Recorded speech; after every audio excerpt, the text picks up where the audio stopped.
For today's video, we're going to check out all of the new things that came with today's patch, and I'll leave a link to the patch notes in the description for those who want to go check it out. First thing I want to point out is that the new dungeons are available. As you can see, there's a new zone called Dungeons, and when we go there, we have access to power level 88, 100, and 140 dungeons. And for this, we're going to have to fight monsters, dodge traps, gear up, and descend into the depths to confront the raging evil below.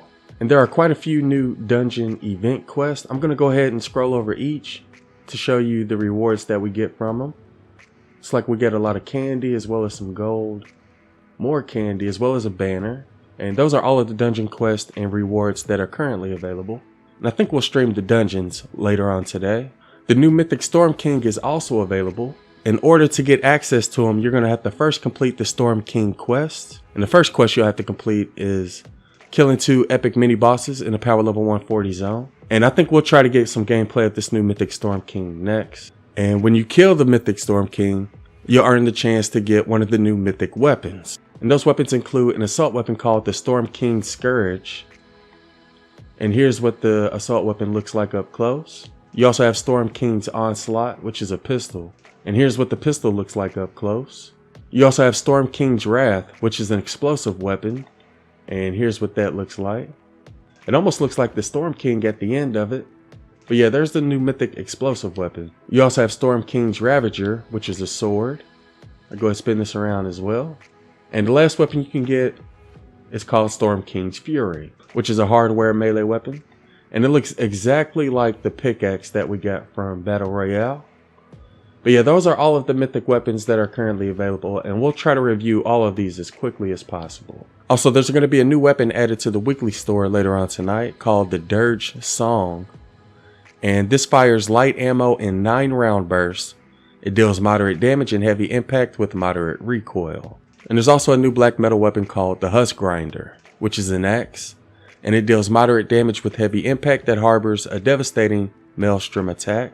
And they didn't mention how we're going to get this axe, but I assume it's going to be added either to the event or a weekly store later on tonight as well. And both of those weapons will most likely cost 1,680 gold. There's also a couple of new heroes. One's called the Swamp Knight, and you'll be able to earn this one from the dungeons. And he has Shockwave, Warcry, going commando. And for a standard perk, he has an Unearthly Treat, which increases damage versus miss monsters by up to 42% based on the percentage of your missing health.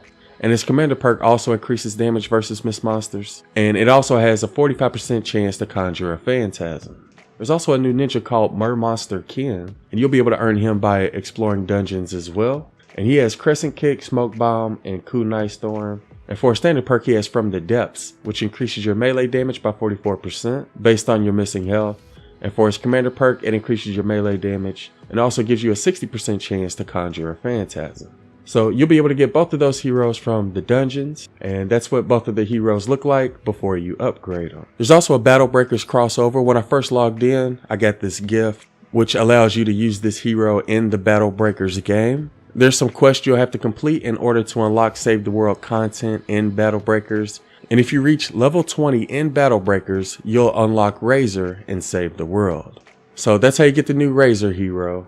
As of right now, I don't see her in the collection book, but again, we'll try to get some gameplay of her a little bit later. A couple of other things I wanted to point out is that rocket launcher durability is significantly better, but they also now use explosive ammo.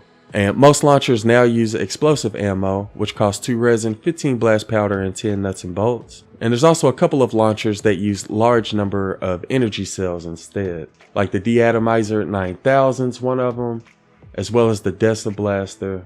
The vacuum tube launcher also uses energy ammo. Oh, the Noble launcher also uses it. So those are some of the explosive weapons that use energy ammo. It looks like most of the rest use explosive ammo though. They also finally added wraps to ranged weapons in Save the World, which you can access from your locker. And the last thing I wanted to mention in regards to the dungeons is that they did change the UI a little bit, which we'll take a look at when we stream it later on today. But yeah, like I said, first thing we're going to do is try to complete these Storm King quests and try out the Mythic Storm King. And then we'll try to review one of the mythic weapons. And after that, we'll stream some dungeons. So yeah, there was a lot of stuff that came with today's update. Let me know what y'all think about the new Mythic Storm King, the new mythic weapons, as well as the new heroes in the comments below. Anyways, I hope y'all found the video useful, and thanks for watching.